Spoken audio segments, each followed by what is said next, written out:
Раст на бруто домашниот производ од 4,6%, но и на инфлацијата од 2,4% се проекциите на Светска банка за Македонија за 2021 година. Проекцијата од раст од 4,6% на БДП до крајот на годинава во новиот извештај е корекција од дури 1% поен од предвидувањата во пролетниот извештај на банката, што главно се должи на обновената домашна потрошувачка, но и зголемен раст на извозот во кој има голема увозна компонента.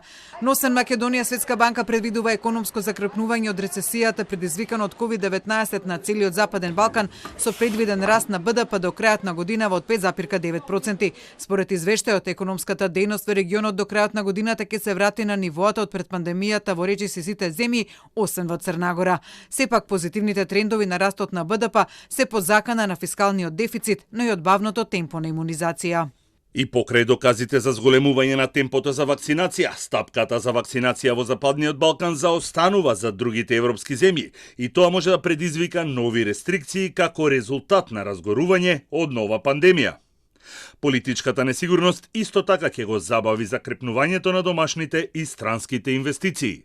За поголема одржливост на економскиот раст, експертите од Светска банка сметаат дека властите треба да ја обноват фискалната одржливост. Еден од начините за тоа е поголемо ниво на собирање на даноците. Инаку рецесијата поради ковид кризата најмногу економски ги погоди жените и младите, иако стапката на невработеност во земјава се намалила за 0,2% поени во однос на четвртиот квартал лани, невработеноста кај младите се зголемила. Но паралелно со закрепнување на економијата ќе се намалува куповната моќ на граѓаните. Според Светска банка, по изминатите години во кои речиси да немаше инфлација, оваа година таа ќе се зголеми за 2,4% на годишно ниво.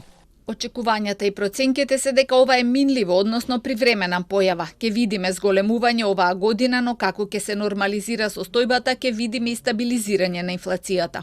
Паралелно со проекциите на Светска банка за економските движења во регионот, вклучително инфлацијата, Евростат излезе со податок за инфлацијата на европско ниво. Во септември таа била за 3,4% повисока во споредба со истиот месец лани.